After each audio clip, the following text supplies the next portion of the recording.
Assalamualaikum warahmatullahi wabarakatuh. Selamat datang di podcast OSIS Praktisi.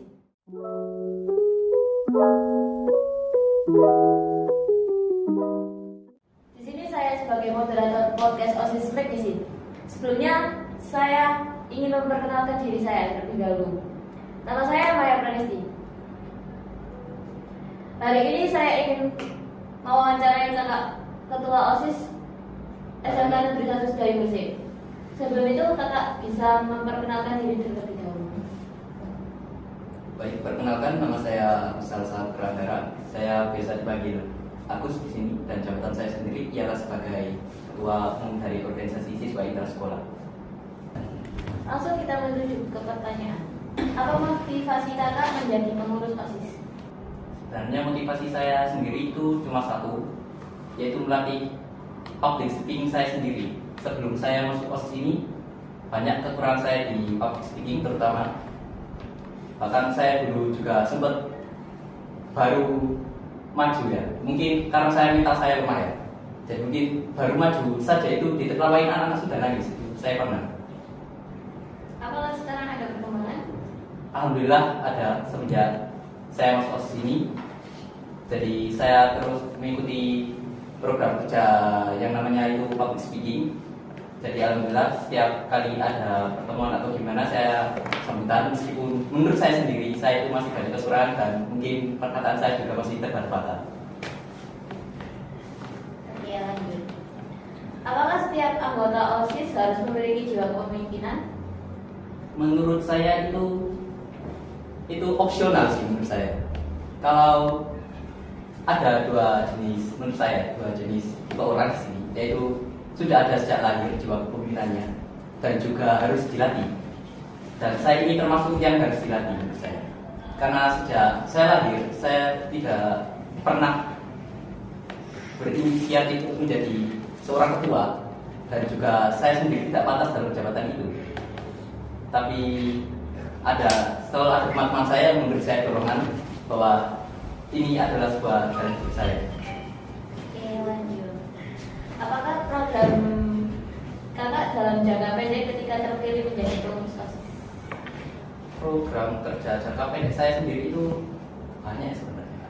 Dan kalau kita sebutkan satu persatu bakal kepanjangan ini videonya. Salah satunya adalah Salah satunya dalam jangka pendek ini untuk pertama kali.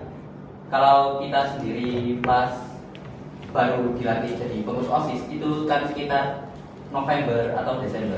Mungkin dalam waktu dekat kita akan mengadakan peringatan Hari Guru juga, kemudian class meeting yang bisa diikuti oleh seluruh siswa-siswi SMK Negeri 1 Sedayu Gresik.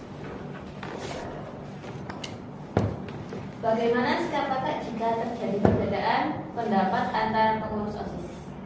Perbedaan pendapat ya.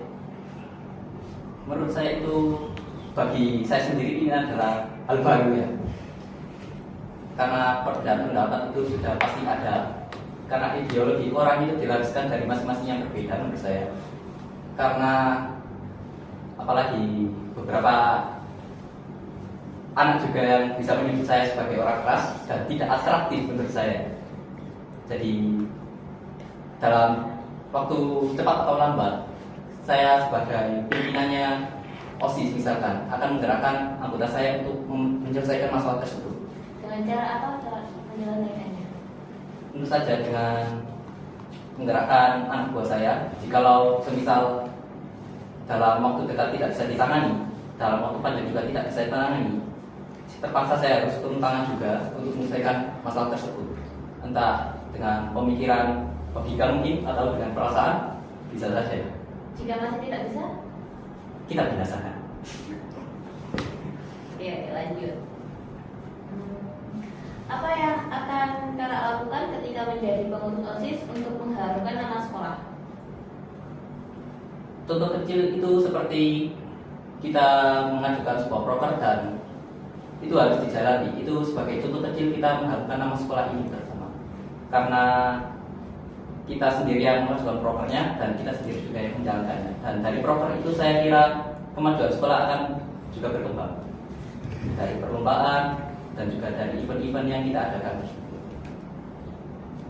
Menurut kakak, kompetensi apa yang harus dimiliki oleh seorang kompetensi sendiri sekali lagi mungkin itu opsional bagi saya.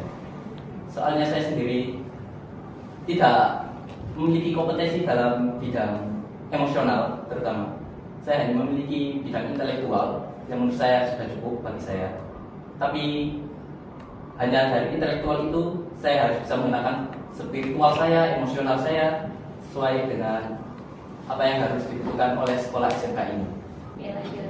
Bagaimana sikap kakak ketika melihat seseorang pengurus OSIS yang melanggar aturan sekolah maupun aturan organisasi?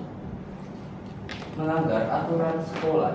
Kalau saya sendiri itu, jikalau ada pengurus yang melanggar aturan, biasanya kita akan beri sanksi, tergantung dengan peraturan yang telah dilanggar itu.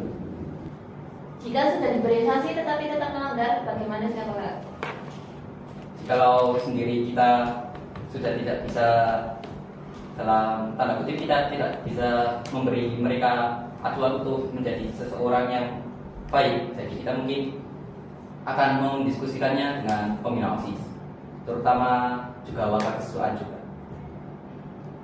Demikian wawancara kita hari ini. Terima kasih telah mendengarkan podcast OSIS Medisi. Untuk tips komunikasi praktis lainnya atau jika Anda ingin bertanya-tanya tentang OSIS Medisi, bisa DM IG kami di